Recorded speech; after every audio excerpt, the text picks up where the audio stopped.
هفته خبر تو خبر داره براتون از شرشر بسیجی‌ها توی نظام ولایت که باعث شده عظما هم به این روزخونی‌ها رو بیاره. بسیجی ممکنه به یک مطلبی معترض باشه، به یک واقعیتی، به یک شخصی، هیچ اشکالی نداره، اما هنجار شکنی نمیکنه. با دشمن قبلا هم گفتم مخرج مشترک پیدا نمیکنه. این طور که پیداست شرشر و سرسر توی نظام ولایت بد جوری بالا گرفته و هر کس از یه طرفی کله پا میشه.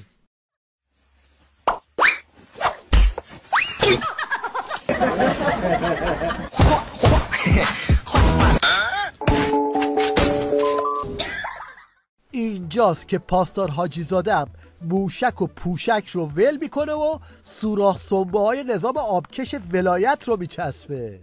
تو این 40 ساله دیدیم از مرجع تقلید که چپ کرد تا وزیر و وکیل و فرمانده و در همه اقشار داشتیم، از همه اقشار. فکر نکنیم که ما مبرا هستیم. ما باید از بسیجی بودن خودمون، از انقلابی بودن خودمون، از مؤمن بودن خودمون ابتدا پاسداری بکنیم. باید به این پاسدار بشنگ گفت کجاشو دیدی؟ تازه اول چپ کردن هاست.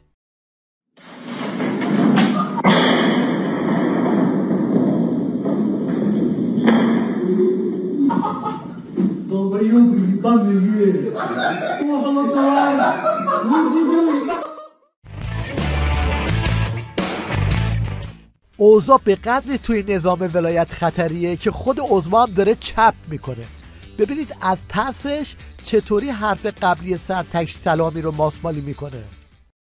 به دروغ میگن که ایران میگه که باعثی یهودی ها رو یا صهیونیست ها رو به دریا بریزن. نه، این حرف و دیگران یه وقتای قبلها کسایی از عرب ها گفتن. ما هیچ وقت نگفتیم اینو.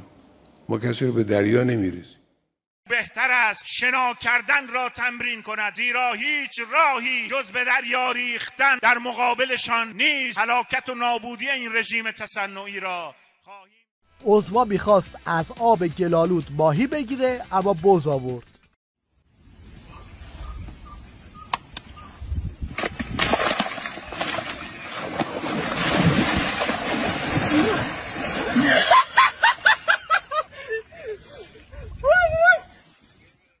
این هم یکی دیگه از آخوندهای چپ کرده که زیرا به کل شعارهای خمینی و خامنه‌ای رو میزنه.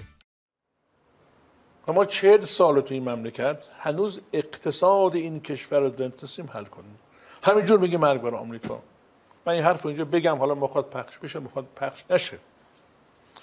من 20 سال پیشتر گفتم، 30 سال قبل گفتم آقا مرگ بر آمریکا این و مرگ بر این کشور اون که چیز رو حل نمیکنه. بیراه رفتیم. خلاصه ما چه کار داشتیم 40 سال با آمریکا هی بجنگیم؟ برای چی جنگ سرد؟ من واقعا توش موندم، به خدا توش موندم. نه توجیه اقتصادی داره، نه توجیه دینی داره، نه توجیه اخلاقی، هیچی. 40 سال همینطور اونور دیوار ما هم اینور دیوار.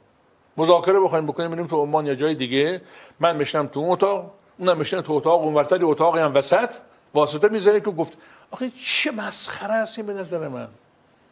توی این وضعیت زاگاریت تکلیف جوجه طلبه ها روشنه.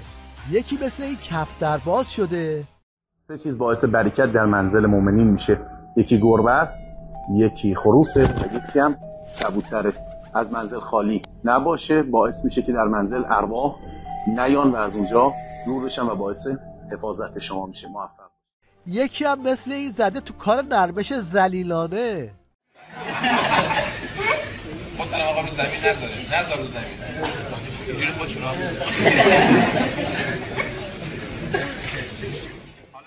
این گوریل اطلاعاتی هم دیده همه جوره کفگیر نظام به ته دیگ خورده، میخواد اینجوری برای عضو و نوچه‌هاش تبلیغ کنه. ببینید کاری که سید حسن میکنه و 3 روز جهان رو منتظر سخنان خودش نگه میداره، این دیگه آخرین شاهکار رسانه‌ایه. تا اینجای کار که شاهکار رسانه‌ای حسن نصرالله یه چیزی تو این مایه ها بوده.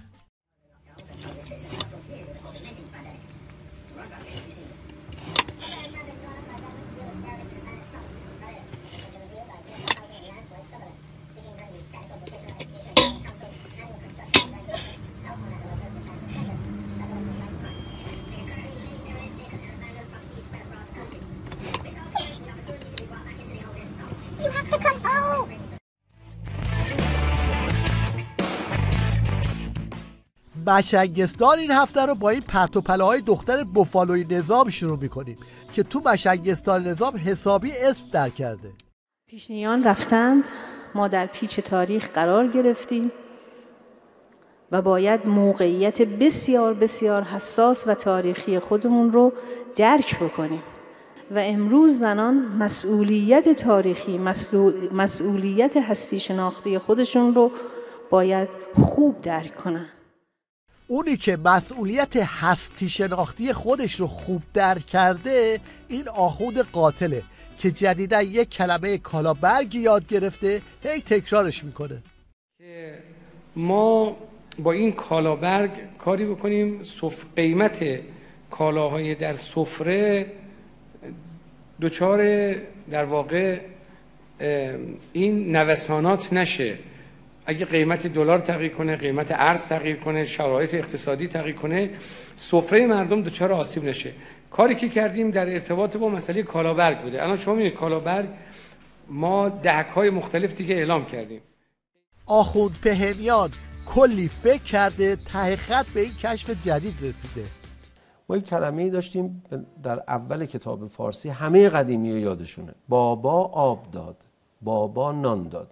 حالا این از نظر شرعی واجبه یا حرامه یا مستحب؟ شرع همینجوری سکوت میکنه، میگه حالا این یک کلمه است دیگه، شاید ب و الف زیاد توش استفاده شده، شما برای الف با یاد دادن خوب باشه، حالا ممکنه سکوت بکنه دیگه، حرفی نزنه.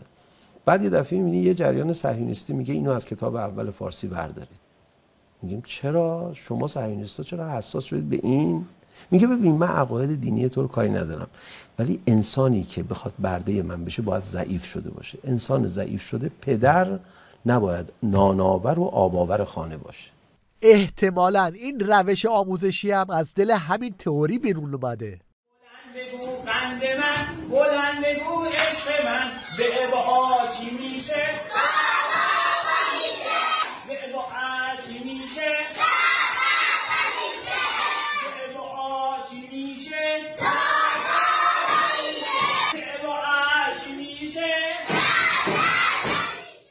این پاسدار زرقامی هم تعارفات رو کنار گذاشته و صدور تروریسم توسط عظما رو اینطوری رو میکنه. از جمله کارهایی که ما انجام دادیم راکت فجر 3 یا 240 میلیمتری بود که با اصلاحی که انجام دادیم بعدن سر جنگیشو کمتر کردیم تا 70 کیلومتر رفت. اولین مأموریت من این بود که این موشک رو بردم، با کمال افتخار میخوایم بگیم از هیچ کس هم نمیترسیم. رهبر منظم فرمودن که ما کمک کردیم، ما هر جا مظلومی هستن کمک میکنیم، به حزب الله شیعه کمک میکنیم، به اهل سنت حماس. اینا صحبت‌های قبلی ایشونه. بنده به عنوان مسئول تولید این موشک‌ها رفتم تو منطقه، هم برای حزب الله هم برای فلسطینیا، همین زیرزمینایی که امروز اینا دارن میجنگن، بنده یه مدتی و داخل این زیرزمین‌ها رفتم. یه پستی من دارم تحت عنوان زرد قناری، مال 6-7 سال قبله. تو این زیرزمین‌ها که میرفتم کلاس آموزش براشون گذاشتم، آموزش استفاده از موشک، ویژگی‌هاش و خیلی کلاس‌های موفقی بود. وقتی رقابت مشنگا فشرده میشه، اون وقت طلبه ها هم دست به کار میشن و تلاش میکنن خودشون رو به بقیه برسونن. قرار شد حماس بره تو طوفان الاقصی اینجا رو بگیره و کامپیوترها رو خارج کنه. این که دارم میگم که اصلا عجیب غریب اتفاق افتاد. حماس تونست وارد شه، عین 43 تا رو گرفت. اینا چیپست داشتن و اینجوریه که وقتی اسرائیل بفهمه اینا رو گرفتن، میاد خودش اونجا رو بمبارون میکنه که اینا دست کسی نرفتن، چون اطلاعات فوق محرمانه تمدن غرب دستشونه. چیپستا رو در آوردن، یعنی بلافاصله حماس تیم پزشکی هم برده بود، همونجا چیپستا رو خارج کردن، تو اون جشن نووا ریختن، تو اون جشنه که اون دانشجوها بودن. خب و تمام کامپیوترها خارج شد. از اون طرف بچهای حماس گفتن ما بریم توی کیبوتسا یعنی خونه هایی که اونجا هست، خونه آدم معمولی نیست، مرزبانان نظامی اسرائیلن که با خانواده هاشون تو قلعه هایی به نام کیبوتز زندگی میکنن، با زن و بچه و خانواده. قرار شد برن تو کیبوتس ها اینا رو هم اسیر کنن، بیارن در سطح غزه پراکنده بشه، 2000 تا هر کدوم 4-5 تا بیارن. بعد اتفاقی که میافتاد چی بود؟ چون حدود 10-20 هزار تا اسیر آوردن، دیگه اسرائیل نمیتونست غزه رو بمبارون کنه. همزمان با خبر مرگ کیسینجر وزیر خارجه اسبق آمریکا، خوبه یادی هم بکنیم از این پرت و پلاهای پاستور عباسی. آقای هنری کیسینجر 84 سالشه، ارشدترین استراتژیست غرب دیگه. من الان 39 سالمه. این رو میگم که شما از طریق شما به گوش اون دوستان توی سپاه برسه که نیویورک تایمز در هفته هر وقت در مورد من مطلب میزنه تو پرانتز مینویسه The Kissinger of Islam. من هنوز نصف سن آقای کیسینجر هم ندارم. چقدر من باید تو دانشگاه ها جواب این مسئله؟ یک کسی نشد یه جا توی دانشگاه بلند شد بگه آقا فلان نظر شما رو نقد کردن. شما گفتی جامعه هجری، جامعه مهدوی، جامعه... این شعر هم احتمالاً در رابطه با همین آخوند کت و شلواری سروده شده. خر نه تنها به نشان جلو افسار خر است، تن خر در کت شلوار رود باز خر است. 2-3 مسقال خریت ز خران چیزی نیست، آدم دیدم اما 2-3 خروار خر است.